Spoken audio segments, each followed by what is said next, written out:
Hi everyone, O2IS academy के channel पे आपका फिर से बहुत बहुत स्वागत है। ये एक सारथी सीरीज चल रही है नैब तहसीलदार के एग्ज़ाम के लिए और मैं इसमें करंट अफेयर कवर कर रहा हूँ। मेरी पिछली जो क्लासेस थी उनमें हमने सीरीज वाइज जो दिसंबर 2021 के करंट अफेयर्स थे उनको कवर किया, एज वेल एज अब मैं जो है जुलाई टू जो नवंबर का पीरियड है उसको कैटेगरी वाइज कवर कर रहा हूँ। जैसे कि इंटरनेशनल अफेयर्स जो भी इस पीरियड के रहे वो हमने कवर कर लिए हैं। अब जो है हम लोग नेशनल न्यूज़ इसके लिए कवर कर रहे हैं। नेशनल न्यूज़ के साथ जुड़ी हुई जो भी इंपॉर्टेंट नेशनल खबरें थी जो हमारे पेपर में आ सकती हैं, वो मैंने पिछली 3 लेक्चर्स में करी हैं। ये उसका नेशनल सीरीज़ का लास्ट लेक्चर है। आने वाले लेक्चर्स में हम इसी तरीके से और जैसे कि इकोनॉमी, एनवायरनमेंट या मिसलेनियस, अवार्ड्स एंड ऑनर्स इस तरीके की चीज़ें डिस्कस करेंगे। अब इस सेशन का जो पीडीएफ है, जो नए लोग हैं उनको बता दूं, ये फ्री सीरीज है। इसका जो पीडीएफ है वो O2IS एकेडमी की मोबाइल एप्लीकेशन पे मिलता है। तो आप इसको साथ साथ प्रिंट लेके, प्रिंट फ्रेंडली पीडीएफ से प्रिंट लेके रिवाइज कर सकते हैं और अपना बाद में पेपर की तैयारी के दौरान भी इसको मल्टीपल टाइम्स आप यूज कर सकते हैं। ये एनटी के साथ साथ अलाइड जैसे एग्जाम्स जो भी होंगे स्टेट में, उनके लिए महत्वपूर्ण करंट अफेयर्स है। अपार्ट फ्रॉम दैट, अगर आप एनटी की प्रेपरेशन कर रहे हैं तो हमारी ऐप पे एचपी नैब तहसीलदार की जो रिवीजन टेस्ट सीरीज है, it may be helpful for you, आप इसको भी चेकआउट कर सकते हैं। अब हम हमारा टॉपिक शुरू करते हैं। एक डिस्क्लेमर या वार्निंग, जैसे जैसे हम लोग पिछले साल के करंट अफेयर्स या इन दिनों के करंट अफेयर्स पढ़ेंगे तो यू विल फाइंड 3 चीजें उसमें बार बार घूम के आएंगी। एक, उत्तर प्रदेश के इलेक्शंस है तो वहां पे हर दिन कुछ ना कुछ नई स्कीम जो है सरकार लॉन्च करे जा रही है, ABC।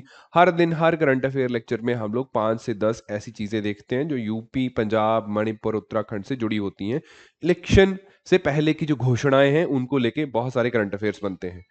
एक ही बार में अगर याद हो तो ठीक है, रट्टा मत मारने बैठा, उन पे क्वेश्चन आने की संभावना कम रहती है अनटिल अनलेस कोई बहुत बड़ा जोरदार काम ये लोग नहीं कर रहे हैं। दूसरा, आज़ादी का अमृत महोत्सव चल रहा है, जश्न चल रहा है, 75 ईयर्स हो चुके हैं इंडिपेंडेंस को, तो उसको लेके भी हर एक डिपार्टमेंट, हर एक मिनिस्ट्री कुछ ना कुछ नई एक्टिविटी कर रही है, छोटी या बड़ी लेकिन कर रही है। तो वहां से बहुत सारी खबरें आती हैं, अगेन एक ही बार पढ़ना है, हो जाएंगी, मोटी मोटी चीज़ें याद हो जाएंगी। अपार्ट फ्रॉम दिस, कोविड-19 से रिलेटेड न्यूज़ जो है वो बार बार आती हैं। अब वो अपडेट होती रहती हैं, कुछ एक टाइम कोई सिटी टॉप कर रहा है वैक्सीनेशन में, दूसरी सिटी दूसरे टाइम कर रहा है, तो उनको मैंने अवॉइड किया है। हाँ, जैसे कुछ इंपॉर्टेंट चीज़ें, जोग्राफिकल इंडिकेशन टैग्स हैं या इस तरीके के प्लेसेस इन न्यूज़ हैं, वो इंपॉर्टेंट रोल प्ले करते हैं, कई बार क्वेश्चन आ जाता है, तो उनको अकॉर्डिंगली मैंने कवर किया है। तो कवर तो मैंने ये भी किया है, लेकिन इनका आप एक बार सिंगल टाइम रीडिंग देनी है, ज़्यादा बार बार याद मत करने बैठना। अदर स्टेट्स की जो स्कीम्स हैं वो भी मैंने ऐड करी हैं, लेकिन सिर्फ वही करी हैं जो जरूरी है, उनको आप लोग रिकंसिडर कर सकते हो। ठीक। सो विद दिस क्रोनोलॉजी हम लोग स्टार्ट करते हैं आज का लेक्चर। तो जैसे कि इंपॉर्टेंट न्यूज, छत्तीसगढ़ एक ऐसा स्टेट है जिसने मिलेट मिशन लॉन्च करा है। मैटर ऑफ फैक्ट, हमारा इंडियन गवर्नमेंट भी और बाकी स्टेट्स भी इसी लीग में धीरे धीरे आगे बढ़ रहे हैं कि हमें मिलेट्स का जो प्रोडक्शन और कंजप्शन है इसको बढ़ावा देना है। इन्होंने तो Indian institute of millet research Hyderabad के साथ मेमोरेंडम ऑफ अंडरस्टैंडिंग भी साइन करा है। तो united nation as well as हमारी गवर्नमेंट ने नेशनल ईयर्स ऑफ मिलेट तक सेलिब्रेट किया है, जैसे इस बार बजट में भी हमारी सरकार ने अनाउंस किया है। तो मिलेट बेसिकली मोटे अनाज को बोला जाता है। फॉर एग्जाम्पल, रागी है, ज्वार है, बाजरा है, इस तरीके के मोटे अनाज को हम लोग मिलेट्स बोलते हैं। आपके हिमाचल में भी कंगनी जैसे जो माइनर मिलेट्स हैं वो उनकी प्रोडक्शन की जाती है। तो छत्तीसगढ़ उनमें से एक बन चुका है। अब इसके बारे में थोड़ी सी और जानकारी अब खुद से कर लेना। मिलेट प्रोडक्शन कंजप्शन को लेके डिफरेंट टाइप्स पे क्वेश्चन बनते हैं। अब तमिलनाडु देश का पहला ऐसा स्टेट बन चुका है, अगर मैं सेकंड न्यूज की बात करूं, जो ड्यूगोंग कंजर्वेशन रिजर्व बनाएगा। ये इंपॉर्टेंट फैक्ट है, तमिलनाडु एज अ नाम भी याद रखना कि ड्यूगोंग कंजर्वेशन रिजर्व किस स्टेट में बन रहा है, तो तमिलनाडु में बन रहा है। और दूसरी बात कि ड्यूगोंग क्या है। ड्यूगोंग जो है एक मेरीन मैमल है, इसको सी काऊ भी बोला जाता है। ये सिर्फ जो इंडिया में गल्फ ऑफ मन्नार के ऑफ कोस्ट का एरिया है या अंडमान निकोबार और गल्फ ऑफ कच्छ, यहाँ पे पाया जाता है। पोचिंग वगैरह काफ़ी होती है, अगर मैं कोस्टल एरियाज की बात करूँ उस वजह से इसका जो IUCN रेड लिस्ट में वल्नरेबल है। और ये न्यूज़ में बना रहता है, एक बार यूपीएससी में भी इस पे क्वेश्चन आ चुका है, तो अकॉर्डिंगली प्लीज़ ध्यान दीजिएगा इसको। तमिलनाडु में बना है पहला ड्यूगोंग कंजर्वेशन रिजर्व, जो कि एक मैरीन एनिमल है। दूसरा, तेलंगाना ने बहुत ही एक जोरदार काम किया है, दैट इज की मेडिसिन फ्रॉम दी स्काई। किसी को चॉकलेट मिले ना मिले, लेकिन हम लोग दवाइयाँ प्रोवाइड कर रहे हैं। तेलंगाना का ये कहना है कि ड्रोन सर्विसेज यूज करके जो रिमोट एरियाज हैं, रिमोट एरियाज में मेडिसिन की डिलीवरी करी जाएगी। Apart from that, Kohima Nagaland का जो पहला सॉफ्टवेयर टेक्नोलॉजी पार्क है वो कोहिमा में बना है। आई गेस इस तरीके की न्यूज़ आई तो है, लेकिन एक ही बार में याद हो तो ठीक है, बार बार रट्टा मत मारने बैठना। अदर स्टेट्स की ऐसी खबरें वो हम हमारे स्टेट्स की पढ़ेंगे, इंक्लूड तो हम लोग कर लेते हैं जस्ट कि कुछ छूटे ना। तो मिनिस्ट्री ऑफ कॉमर्स ने एक नया विंडो लॉन्च किया है, नेशनल सिंगल विंडो सिस्टम। तो सिंगल विंडो पोर्टल जो है इन्वेस्टर्स और एंटरप्रेन्योर्स के लिए वन स्टॉप सॉल्यूशन का काम करेगा। जो भी अप्रूवल लेना है, क्लियरेंसेज लेने हैं, तो मिनिस्ट्री ऑफ कॉमर्स ने ये काम करा है। अर्लियर इस तरीके के जो विंडोज थे वो मिनिस्ट्री ऑफ कॉर्पोरेट अफेयर्स या मिनिस्ट्री ऑफ एनवायरनमेंट ने भी लॉन्च करके रखे हैं रिस्पेक्टिव क्लियरेंसेज लेने के लिए। बाकी जो pension fund regulatory development authority है, उन्होंने नेशनल पेंशन सिस्टम दिवस मनाने की घोषणा करी है। कब कि हम 1 अक्टूबर 2021 जो है उसको क्या मना रहे हैं जी, नेशनल पेंशन दिवस मना रहे हैं। तो वही आज़ादी का अमृत महोत्सव चल रहा है, हर एक डिपार्टमेंट कुछ ना कुछ करने की कोशिश कर रहा है। अब दूसरा, हमारे देश में जो nation wide national digital health mission चल ही रहा है, पिछले साल से ही चल रहा है, उसको रीनेम कर दिया गया है। अब रीनेम हुआ है तो बहुत बड़ा चेंज तो नहीं आया, लेकिन आपको अगर ऑप्शंस में कंफ्यूज करना हो तो एग्जामिनर ऑटोमेटिकली कर सकता है। इसका नाम रखा गया प्रधानमंत्री डिजिटल हेल्थ मिशन। कंफ्यूज कर देंगे कि Deendayal Upadhyaya digital health mission and this and that, Atal Bihari Vajpayee के नाम पे या ऐसा वैसा कुछ, तो आप अकॉर्डिंगली याद रखिएगा। जो डिजिटल हेल्थ मिशन है, यहाँ पे एक डिजिटल आइडेंटिटी हमारी बनेगी, एक यूनिक आइडेंटिटी, जिसके अगेंस्ट हमारी जो हेल्थ रिकॉर्ड्स हैं किसी भी पर्सन के, वो उसमें स्टोर होंगे। फर्दर एनालिसिस पर्पजेस के लिए वो काम आएगा और सरकार को पॉलिसीज, हेल्थ रिलेटेड पॉलिसीज बनाने के लिए एक अच्छा डेटा सेट मिल जाएगा, जो कि हमारे पास एज ऑफ नाउ कम है। ठीक। अब फास्टर सिस्टम, एक electronic system with the name of faster approve करा गया है सुप्रीम कोर्ट के द्वारा। इसका बेसिक नाम है जी fast and secure transmission of electronic records.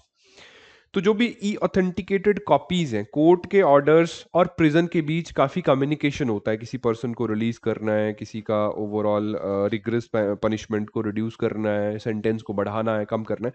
तो वो जो ऑथेंटिकेटेड कॉपीज है पहले फिजिकली जाया करती थी, सेंस ऑफ कंफ्यूजन भी होता है, टाइम भी खराब होता है। अब एक इलेक्ट्रॉनिक सिस्टम इन्होंने स्टार्ट करा है with the name of faster. किसने करा है जी? सुप्रीम कोर्ट ने इसको अप्रूव कर दिया है। तो याद रखिएगा, ऐसे क्वेश्चन पेपर में आ जाते हैं। बाकी पैन इंडिया एल्डर हेल्पलाइन जो है वो ministry of social justice and empowerment ने स्टार्ट करी है। आई होप इस पे क्वेश्चन आता है तो आप इंटेलिजेंट गेस भी लगा सकते हो कि एल्डरली लोगों के लिए अगर कोई काम कर रहा है तो वाकई वो मिनिस्ट्री ऑफ सोशल जस्टिस ही हो सकता है, और तो कोई ऑप्शन बचता भी नहीं है वहां पे। हो तो मिनिस्ट्री ऑफ हेल्थ भी सकता है, लेकिन ज्यादातर इनिशिएटिव जो है वो सोशल जस्टिस के आते हैं। देन इलेक्शन संबंधी स्लाइड, पंजाब में मेरा काम मेरा मान स्कीम लॉन्च करी गई है, जो भी उनके स्किल्स एंड डेवलपमेंट के लिए हैशटैग इलेक्शन चल रहे हैं यहाँ पे। दूसरा, मणिपुर में एक नया project my pad my right. तो ये पता होना चाहिए बेसिकली, हालांकि है तो इलेक्शन बाउंड स्टेट ही। तो ये नाबार्ड और एनएबी जो फाउंडेशन है उन्होंने स्टार्ट करा था। तो जो भी मेंस्ट्रुअल हाइजीन है रूरल वुमेन का और उनकी जो लिवलीहुड है उसको क्लोज कंबाइन कोहेशन में चलाने के लिए ये प्रोजेक्ट चलाया गया है माई पैड माई राइट के नाम से, सो दैट कि उनको वेज सपोर्ट और कैपिटल इक्विपमेंट वहां पे इन चीज़ों की अवेलेबिलिटी के लिए दिया जा सके। अब महाराष्ट्र स्टेट में इनको नई क्रांति आई है कि राजीव गांधी जी के नाम पे कुछ नई नई चीज़ें करी जाएं। इन्होंने एक अवार्ड भी देना स्टार्ट करा है, और बाकी जैसे एक science city, science innovation city भी सेटअप करी है जिंदवाड़ पुणे के आसपास राजीव गांधी के नाम पे। तो अब 2-3 काम करे हैं इन्होंने पिछले में, एक आध और करेंगे। जस्ट जैसा सा ओवरऑल टसल चला हुआ है देश में आइडेंटिटी पॉलिटिक्स का, बीजेपी अपने अकॉर्डिंगली कर रही है, कांग्रेस अपने अकॉर्डिंगली कर रही है, जहां जहां जैसे जैसे स्टेट से। तो महाराष्ट्र में ऐसी क्रांति भी चल रही है, याद रखिएगा। 2-3 चीजें और आएंगी सो दैट आपको कंफ्यूजन ना रहे, तो इसलिए बता रहा हूं। अब मिशन वात्सल्य न्यूज में था, one of its kind. Mission वात्सल्य हालांकि इस साल बजट में भी मेंशन करा गया, that is related to different ministry, women and child development ministry का एक मिशन था चाइल्ड डेवलपमेंट को लेके, लेकिन ये मैं महाराष्ट्र वाले की बात कर रहा हूँ। मिशन वात्सल्य जो महाराष्ट्र में लॉन्च किया गया, इसका जो मेन पर्पज है वो ये है कि ऐसी वुमेन, ऐसी विडोज जिनके हस्बैंड्स कोविड-19 की वजह से उनकी डेथ हुई है, उनको हेल्प करने के लिए, सेवरल सर्विसेज वगैरह प्रोवाइड करने के लिए ये मिशन वहां पे चल रहा है। तो दो दो सेम नाम के दो हो गए। एक वात्सल्य मिशन जो है वो ऑलरेडी इस बार बजट में भी मेंशन करा गया था women and child development ministry के द्वारा। बाकी उड़ीसा में एक फेस्टिवल होता है जो न्यूज में था, वो पोस्ट जो भी क्रॉप फेस्टिवल है, हार्वेस्टिंग के दौरान मनाया जाता है, नाम पता होना चाहिए, दैट इज नौखाए जोहार। नौखाए जोहार अग्रेरियन फेस्टिवल है, किस स्टेट का? ओडिशा का। ठीक, तो आई होप समझ में आ रहा है, ठीक चल रहा है अभी तक। उसके बाद तो जो पीएम कुसुम स्कीम है वो ministry of new and renewable energy resources ministry ने स्टार्ट करी थी।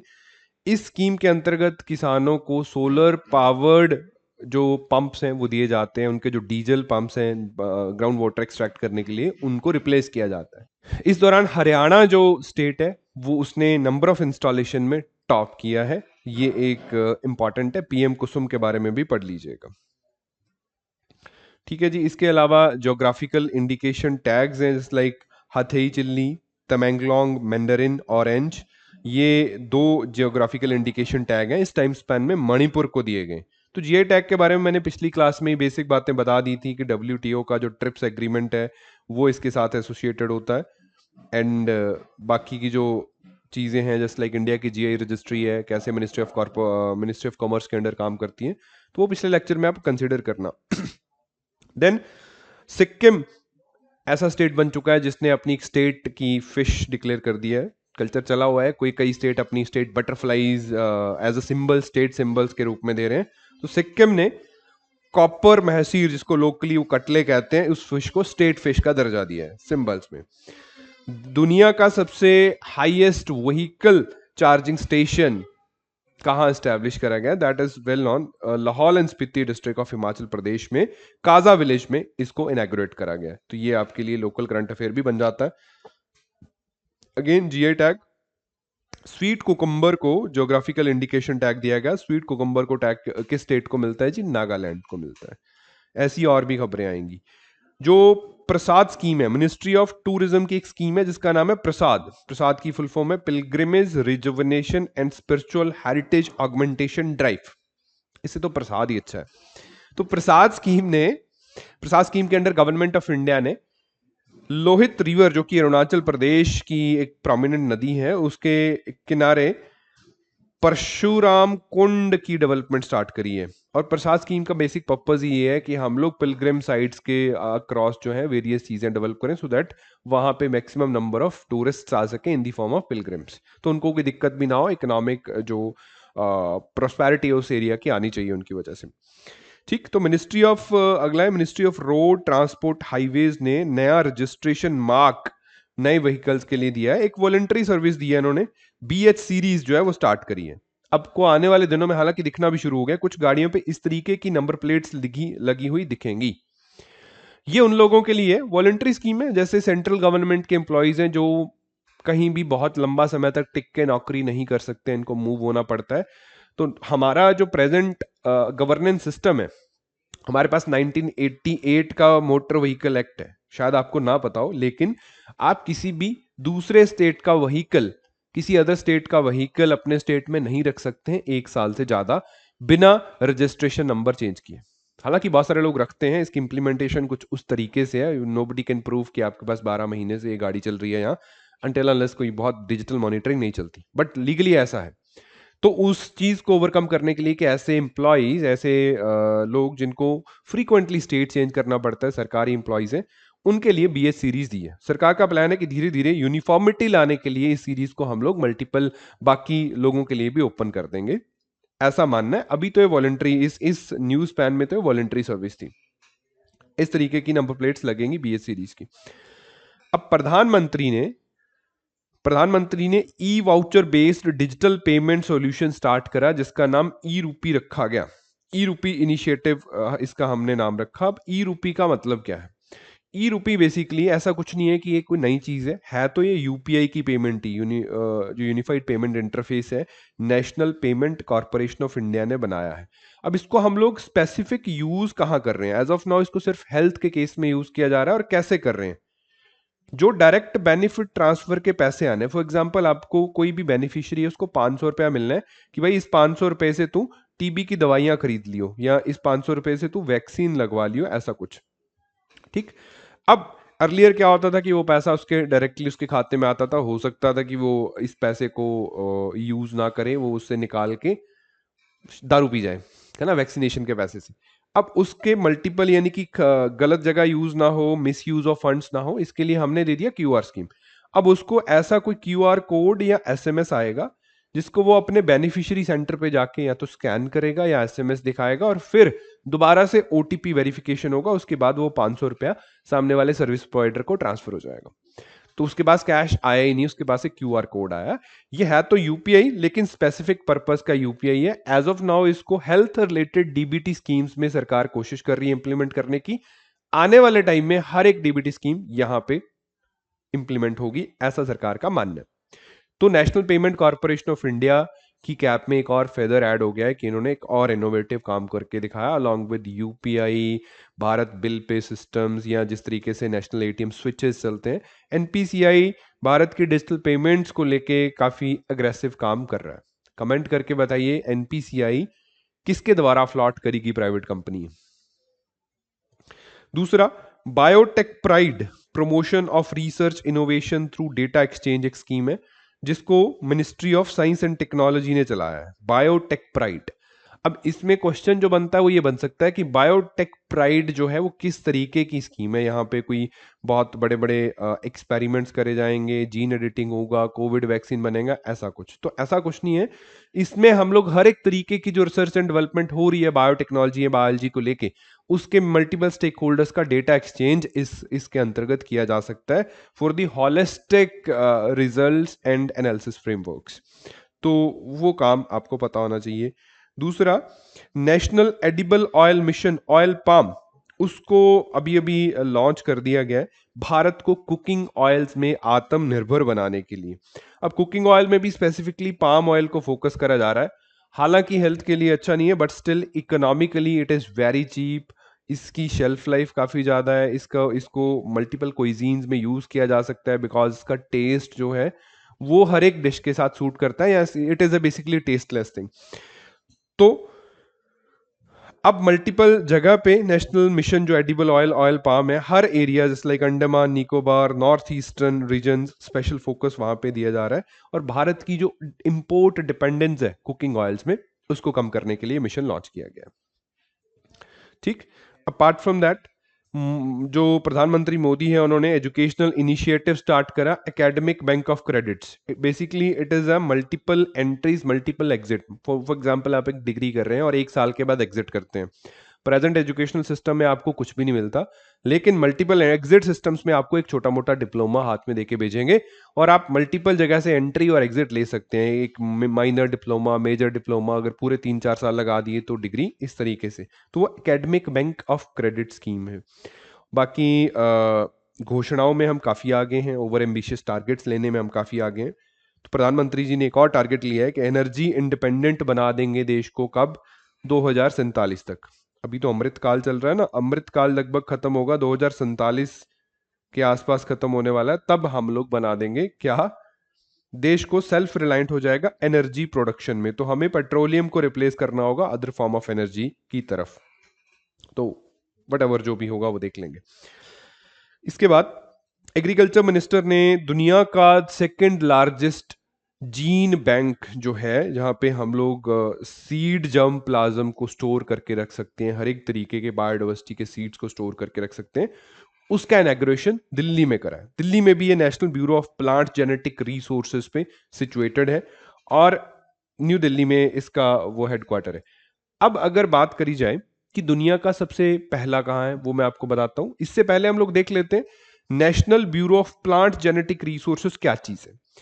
तो ये जितने भी प्लांट जेनेटिक रिसोर्सेज होते हैं भारत में, उसका एक नोडल ऑर्गेनाइजेशन है ICAR, जो कि मिनिस्ट्री ऑफ एग्रीकल्चर का एक ऑटोनॉमस पार्ट है, Indian council of agriculture research का एक आर्म है, जो सिर्फ स्पेसिफिकली प्लांट जेनेटिक रिसोर्सेज को कैसे कंजर्व करना है, कैसे देश में इंट्रोड्यूस करना है, उनकी बात करता है। अगर मैं सीड जर्म प्लाज्म, ये वही पार्ट है जिससे कोई नया टिश्यू नया प्लांट उग सकता है, तो उसको कंजर्व करने के लिए नेशनल सीड बैंक में -20 डिग्री सेंटीग्रेड पे रखना होता है for a longer time of period. तो ये इसके बारे में बेसिक सी बातें। अब सिमिलरली अगर मैं नेशनल बात करूं, ये सेकंड लार्जेस्ट है, तो वर्ल्ड का लार्जेस्ट कहां पे है? वर्ल्ड का लार्जेस्ट है स्वालबार्ड, एक जगह है Svalbard global seed wallet, Norway में ये सिचुएटेड है, दुनिया का सबसे बड़ा। अगर आप देखोगे नॉर्वे में भी बिल्कुल टॉप मोस्ट जो लोकेशन है, ऊपर काफी ठंडा, स्वालबार्ड आइलैंड्स, वहां पे ये लोकेटेड है। इस तरीके का अंडर अंडर आइस शीट्स के बहुत बड़ा वॉलेट है। नेशनली भी हमारे पास ऐसा वॉलेट है। देश का जो, इंडिया का जो सीड वॉलेट है वो चांगला लद्दाख हिमालयस में है, जहाँ पे हम भी हर तरीके के सीड्स को प्रिजर्व करते हैं। इन केस कल को कुछ होता है, जेनेटिकल मॉडिफिकेशन से कोई गड़बड़ होती है या हमारे प्रेजेंट सीड्स में कोई गड़बड़ आता है, तो हम यहाँ से रिजुवनेट कर सकते हैं। नेशनल एनिमल जीन बैंक भी है हमारे pass on the lines of plant genetic resources. हम हमारे लाइफ स्टॉक की भी जो जेनेटिक बायोडाइवर्सिटी है उसको कंजर्व कर रहे हैं। ये जो सेंटर है वो national bureau of animal genetic resources कहाँ है? करनाल, हरियाणा में। ये भी ICAR के अंडर काम करता है। तो ऐसी सी बेसिक जानकारियां हमें पता होनी चाहिए थी। तो दैट इज इट। इसके बाद हम लोग आगे चलते हैं। आगे क्या है जी? इंडिया ने रिसेंटली टेक प्लेटफॉर्म लॉन्च करा है, यूनाइट अवेयर, यूनाइटेड नेशन के साथ मिलके यूनाइट अवेयर। ये किसके लिए किया है? तो सेफ्टी एंड सिक्योरिटी, जो UN पीस कीपिंग फोर्सेस हैं, जो यूनाइटेड नेशन में बाकी देश कंट्रीब्यूट करते हैं, अपनी आर्मी को वहां पे भेजते हैं। अगर UN को कहीं जरूरत पड़ती है पीस कीपिंग मिशंस में डिप्लॉय करने की, जैसे कुछ अफ्रीकन देश है, वहां पे सिविल वॉर की सिचुएशन है, यमन में सिविल वॉर की सिचुएशन है, अगर UN चाहे तो वहां पे पीस कीपर्स फोर्सेस को डिप्लॉय कर सकता है। अब उन पीस कीपिंग जो फोर्सेस हैं उनको, अब एक फॉर एग्जांपल एक नीदरलैंड की आर्मी को हम लोग किसी कॉन्गो जैसे देश में छोड़ दें, कटंगा जैसे रीजन में, तो उनको थोड़ी ना समझ आएगा वहां का टेरेन कैसा है। They it will be new for them. तो उनको अवेयरनेस प्रोवाइड करने के लिए कि किस तरीके का टेरेन है, कैसी डेंजर के साथ आपको वहां पे लड़ना पड़ेगा, इसके लिए यूनाइटेड नेशन मिलिट्री पर्सनल के लिए, ब्लू बैरे जो होते हैं उनके लिए हमने यूनाइट अवेयर प्रोग्राम रन किया है। ठीक। UN पीस कीपिंग फोर्सेस वो होते हैं जो ब्लू ब्लू हेलमेट्स या ब्लू बैरे भी इनको बोलते हैं, ब्लू। बांग्लादेश जो है पिछले साल का सबसे बड़ा कंट्रीब्यूटर है, सबसे ज्यादा नंबर ऑफ जो फोर्सेस हैं वो बांग्लादेश के वहां पे डिप्लॉयड है। अब आगे चलते हैं। फाइनेंस मिनिस्टर ने रिसेंटली एसेट पाइपलाइन जो है उसको ओपन किया, नेशनल मोनेटाइजेशन पाइपलाइन। इसका मानना ये है, ये पाइपलाइन नीति आयोग ने बनाया कि हमारी सरकार के बहुत सारे ऐसे एसेट्स हैं जो अभी वेस्ट पड़े हैं, उनको हम लीज आउट कर सकते हैं प्राइवेट कंपनीज की तरफ। प्राइवेट कंपनीज को लीज आउट करके उनका इन्वॉल्वमेंट भी वहां पे आ जाएगा, सरकार के पास रेवेन्यू भी आएगा और वहां से भी इंफ्रास्ट्रक्चर डेवलपमेंट शुरू हो जाएगी। फॉर एग्जांपल बहुत सारा लैंड है BSNL का जो फालतू में पड़ा है, MTNL के बहुत सारे ऐसे केबल्स हैं जो जिन पे कोई भी डेटा ट्रांसमिट नहीं हो रहा, तो उसको लीज आउट किया जा सकता है। जस्ट एक उदाहरण है।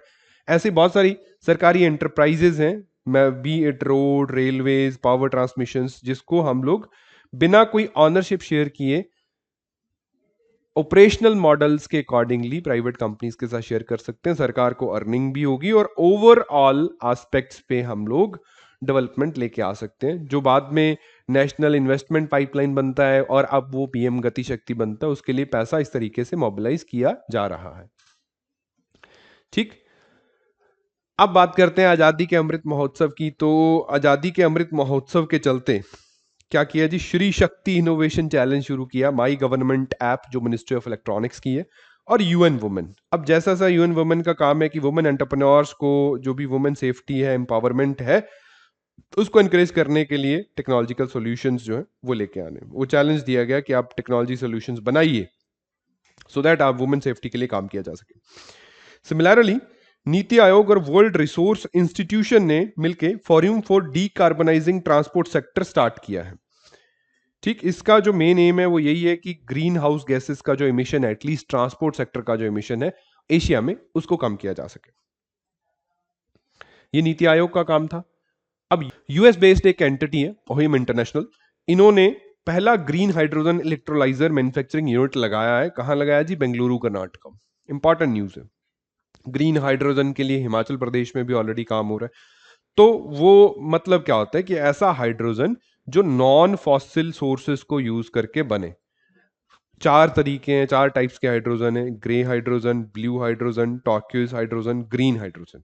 तो हर एक को बनाने के लिए सोर्स, जैसे इसके लिए मिथेन और कोल यूज करते हैं, इसके लिए मिथेन और कोल यूज होता है जो ब्लू हाइड्रोजन है। इनके प्रोसेसेस डिफरेंट है। उसके बाद प्रायोलिसिस से जो बनता है वो मिथेन से ही बनता है। अब जो इलेक्ट्रोलाइसिस वाला है यहाँ पे रिन्यूएबल इलेक्ट्रिसिटी यूज कर रहे हैं, तो इट इज कंप्लीटली ग्रीन। ना तो इसको बर्न करने के बाद, तो ना ही इसकी मैन्युफैक्चरिंग में, इसकी प्रोडक्शन में किसी तरीके का गैस, इन ग्रीन हाउस गैस रिलीज करा गया, ऐसा इनका मानना। तो इनके टाइप्स पे जरा ध्यान दीजिएगा, कई बार ऐसी चीजें आ जाती हैं। जैसे ई श्रम पोर्टल लॉन्च करा गया था, अनऑर्गेनाइज्ड वर्कर्स को सोशल सिक्योरिटी के साथ जोड़ने के लिए सेंट्रल स्टेट गवर्नमेंट्स ई श्रम पोर्टल पे उनका रजिस्ट्रेशन कर रहे हैं। उसके बाद वो आगे के प्रोसेस स्टार्ट होंगे। तो ये ई श्रम portal initially ministry of labour के द्वारा लॉन्च करा गया था। बाकी कोविड से जुड़ी हुई खबरें हैं, हालांकि मैं रिकमेंड नहीं करता इनका रट्टा मारना, बट भुवनेश्वर ऐसा पहला शहर था जिसने 100% कोविड-19 वैक्सीनेशन स्टार्ट किया। कोई नहीं पूछेगा, ऐसा मुझे लगता है, पूछ लिया तो गालियां मत देना। उत्तराखंड ने पहला अपना अर्थक्वेक अलर्ट ऐप लॉन्च किया। बहुत, मुझे लगता है इंडिया में ऐसा कोई ऐप ऑलरेडी था। तो भूकंप अलर्ट के नाम से एक ऐप शुरू करा गया, उत्तराखंड ने ये किया है। बस इतनी सी बात याद रखिएगा। उसके बाद कर्नाटका पहला ऐसा स्टेट बन चुका है जिन्होंने नेशनल एजुकेशन पॉलिसी को इम्प्लीमेंट कर दिया। फर्स्ट स्टेट, अब तो और भी हो गए। फर्स्ट स्टेट जो है वो कर्नाटका था, ये आपको पता होना चाहिए। बाकी महाराष्ट्र की वही क्रांतिकारी चीजें कि राजीव गांधी के नाम पे बहुत सारी अवार्ड्स वगैरह शुरू करने हैं। तो इंफॉर्मेशन टेक्नोलॉजी, आईटी के फील्ड में कोई बहुत जोरदार काम कर रहा है तो उसको राजीव गांधी अवार्ड दे रहा है महाराष्ट्र की जो सरकार है। मैंने बताया आपको, चल ही रहा है झंझट। छत्तीसगढ़ पहला ऐसा स्टेट बन चुका है जो कम्युनिटी फॉरेस्ट जो रिसोर्सेज राइट्स हैं वो अर्बन एरियाज में भी दिए जा रहे हैं। पहले ऐसा नहीं था, पहले सिर्फ रूरल एरियाज में थे। तो अर्बन एरियाज में भी कम्युनिटी फॉरेस्ट रिसोर्सेज राइट्स जो हैं वो छत्तीसगढ़ के द्वारा दिए जा रहे हैं। अब इसके अलावा इंदौर की एक खबर है कि इंदौर देश का ऐसा शहर है जो वाटर प्लस सर्टिफाइड करा गया है स्वच्छ सर्वेक्षण 2021 के दौरान। क्यों? क्योंकि वहां पे बेस्ट प्रैक्टिसेस फॉलो करी जाती हैं सीवेज वाटर डिस्चार्ज करने में, या faecal sludge safe cleaning sewers, या सेप्टिक टैंक्स की जहां तक बात करें तो liquid waste management, solid waste management के चलते इंदौर जो है वो वाटर प्लस सर्टिफाइड है। सफाई के मामले में भी ठीक है। केरला जो देश का पहला ड्रोन फोरेंसिक लैब केरला में बना है। As far as cyber security is concern, आप ज्यादातर देखेंगे तो केरला हर एक चीज में लीड लेता है। तुक्का मारना हो मार सकते हैं, ठीक। इसके बाद नेशनल पार्क जो है, पहला ऐसा नेशनल पार्क जिन्होंने सैटेलाइट फोन्स प्रोवाइड कर दिए हैं अपने रेंजर्स के लिए, वो है काजीरंगा नेशनल पार्क। बीएसएनएल इसकी सर्विस प्रोवाइड करेगा और इससे उस एरिया में जो पोचिंग होती है, किस एनिमल की पोचिंग होती है ये मुझे आप बताएंगे, उन पोचर्स को पकड़ने के लिए ये एक अच्छा स्टेप है। छत्तीसगढ़ में 4 नए डिस्ट्रिक्ट्स बने गए हैं: मनपुर, सरानगढ़, भिलाईगढ़, शक्की एंड महेंद्रगढ़। 4 डिस्ट्रिक्ट्स नए बने छत्तीसगढ़ में, मत याद करना, न्यूज़ थी। बहुत सारे स्टेट्स हैं, मणिपुर में भी हुए हैं, नागालैंड में भी एक आध डिस्ट्रिक्ट क्रिएट करा गया है। अब उसी रेंज में एक this is an administrative practice, Punjab में भी हुआ है, ठीक। Odisha which state all set to launch India's first smart health card scheme. तो ओडिशा बीजू स्वास्थ्य कल्याण योजना जो है वो उड़ीसा ने स्टार्ट करी है। पहला स्मार्ट हेल्थ कार्ड स्कीम है देश की। अब तुक्का मारना है, बीजू शब्द हर एक अच्छी स्कीम के अंडर लगता ही लगता है उड़ीसा में। अब बताएंगे आप कि बीजू शब्द का मतलब क्या है, क्यों लगता है। लेकिन उड़ीसा में कोई भी ऐसे, जैसे कृषक योजना थी तो वो भी बीजू कृषक योजना थी। इसी तरीके से आंध्र प्रदेश जो तेलंगाना है वहाँ पर राइथू, ऐसे शब्द हैं जो लगते लगते हैं, पॉपुलर वर्ड्स हैं, वो उनकी कुछ लोकल एस्पेक्ट्स हैं। अब नाम चेंज की प्रथा देश में चली रही है। Maharaja Agrasen international airport, Hisar airport का नाम जो है वो रीनेम कर दिया गया महाराजा अग्रसेन इंटरनेशनल एयरपोर्ट। देश का सबसे हाई ऑल्टीट्यूड हर्बल पार्क जो है वो माना village of Uttarakhand, Chamoli district, ये उनका चितकूल है। उत्तराखंड का जो लास्ट विलेज है चाइना बॉर्डर पे, दैट इज माणा, जैसे हिमाचल में चितकूल जाते हैं लोग। ठीक, तो काफी हाइट पे है, बद्रीनाथ टेम्पल के एडजेसेंट इस एरिया में अगर आप देखोगे तो दिस इज माणा। और यहाँ पे हमने इनैगुरेशन करा है, इलेक्शन है भाई, माना विलेज में इनैगुरेशन करा है क्या, हर्बल पार्क, दुनिया का हाईएस्ट ऑल्टीट्यूड, देश का, दुनिया का नहीं। ओणम न्यूज में था, तो ओणम जो है वो केरला का एक फेस्टिवल है, 10 दिन लंबा फेस्टिवल चलता है, हार्वेस्ट सीजन को दिखाता है ना। ये मैंने फेस्टिवल्स आ रहे हैं, उन्हीं को साथ साथ हम लोग कवर करते जा रहे हैं। Apart from that, ministry of finance ने सरकारी कंपनियां जो घाटे में चल रही हैं उनको या तो बेच रहे हैं या थोड़ा रिस्ट्रक्चर करने की कोशिश कर रहे हैं, तो उसके लिए कुछ एडमिनिस्ट्रेटिव चेंजेस भी करे जा रहे हैं। एक एडमिनिस्ट्रेटिव चेंज ये है कि हमारे पास डिपार्टमेंट ऑफ पब्लिक एंटरप्राइज था, उसको मिनिस्ट्री ऑफ फाइनेंस ने अपने अंडर ले लिया है। Normally PSUs ministry of finance के अंडर ही काम करते हैं, लेकिन ये पब्लिक एंटरप्राइजेस का जो डिपार्टमेंट है वो ministry of heavy industries and public enterprises के अंडर आता था, इसको मिनिस्ट्री ऑफ फाइनेंस के अंडर कर दिया गया। बाकी देश में कॉपरेटिव्स, जो इंडिजीनियस एंटरप्राइजेस और कॉपरेटिव मूवमेंट को बढ़ावा देने के लिए हमने नारा दिया, सहकार से समृद्धि, और इसी दिशा में हमने एक नई मिनिस्ट्री बना डाली, मिनिस्ट्री ऑफ कोऑपरेशन, जो कॉपरेटिव्स, फार्मर प्रोड्यूसर ऑर्गेनाइजेशंस, इस तरीके की चीजों पे काम करेगी, इनको बढ़ावा देगी, इनकी अवेयरनेस फैलाएगी। राजस्थान में एक प्रोजेक्ट लॉन्च करा जाता है, प्रोजेक्ट बोल्ड, इसका नाम है bamboo oasis on lands in drought. First of its kind exercise है इंडिया में। ये केवीआईसी जो खादी विलेज इंडस्ट्रीज कमीशन है, एमएसएमई मिनिस्ट्री के अंडर, उन्होंने लॉन्च करा है। इसका जो मेन पर्पज है कि ऐसे एरिड और सेमी एरिड एरियाज जहां पे कुछ हो नहीं रहा, कुछ ऐसे पैचेस हैं जहां पे हम लोग बैम्बू की कल्टीवेशन कर सकते हैं, उस एरिया के लोगों की इनकम बढ़ा सकते हैं और ग्रीन पैचेस को इंक्रीज कर सकते हैं। तो ये काम वहां पे करा गया। ठीक, इसके बाद मिनिस्ट्री ऑफ एजुकेशन ने निपुण भारत प्रोग्राम लॉन्च करा है। जो निपुण भारत प्रोग्राम है, इसका बेसिक पर्पस क्या है, ये नेशनल इनिशिएटिव है, proficiency in reading with understanding and numeracy, निपुण भारत। फुल फॉर्म बनाना हमारी बीजेपी सरकार का बहुत अच्छा हॉबी है फ्री टाइम में। तो निपुण भारत का बेसिक पर्पस है फाउंडेशनल लिटरेसी एंड न्यूमरेसी बच्चों की बढ़ाना। FLN क्लास 3 तक जो प्रॉब्लम्स आती हैं उसके लिए इसको लॉन्च करा गया, क्लास 3 तक, ग्रेड 3 तक, 2026-27 तक इसे हमें अचीव करना है, ऐसा इस प्रोग्राम का एम है। तो ये होना चाहिए निपुण भारत प्रोग्राम। कंफ्यूजन आ सकती है कि ये एक स्किल इंडिया का मिशन है। उसके बाद मिनिस्ट्री ऑफ रोड्स ने इंडिया का पहला private liquefied natural gas facility plant launch करा है, दैट इज नागपुर। पढ़ लीजिएगा कि LPG, LNG और CNG में डिफरेंस क्या होता है, साइंस के लिए पढ़ लीजिएगा। हमारे जयशंकर एक्सटर्नल, जो S जयशंकर जी हैं, एक्सटर्नल अफेयर मिनिस्टर है। हालांकि भारत में गांधी जी को लेके बहुत अच्छी एक्सेप्टेंस नहीं है बीजेपी में, बट जॉर्जिया में जाके इन्होंने गांधी जी की स्टैचू जो है उसको अनवील किया है। जॉर्जिया जो कि एक यूराशियन कंट्री है। ठीक, so these were the some important news जो कि हमारे पेंडिंग थे, अभी भी कंप्लीट नहीं हुआ है। एक छोटा सा वीडियो 20-25 मिनट का एक सेशन और आएगा, और then will be done with the national importance की जो खबरें हैं। इंटरनेशनल हमने ऑलरेडी कर दी हैं, इसके साथ जुड़े हुए क्वेश्चंस ऑलरेडी अपलोड हो रहे हैं, आपकी जो टेस्ट सीरीज है वहां पे आप इनको प्रैक्टिस कर सकते हैं। रिवीजन के लिए इनको नोट डाउन करते रहिएगा। जो भी आपके डाउट्स हैं आप कमेंट सेक्शन में दीजिए, I will be replying there only. और इसके अलावा अगर कोई आपको जानकारी चाहिए होगी तो आप इस ऊपर दिए गए नंबर्स पे भी कॉल कर सकते हैं। ठीक, ऑल द वेरी बेस्ट।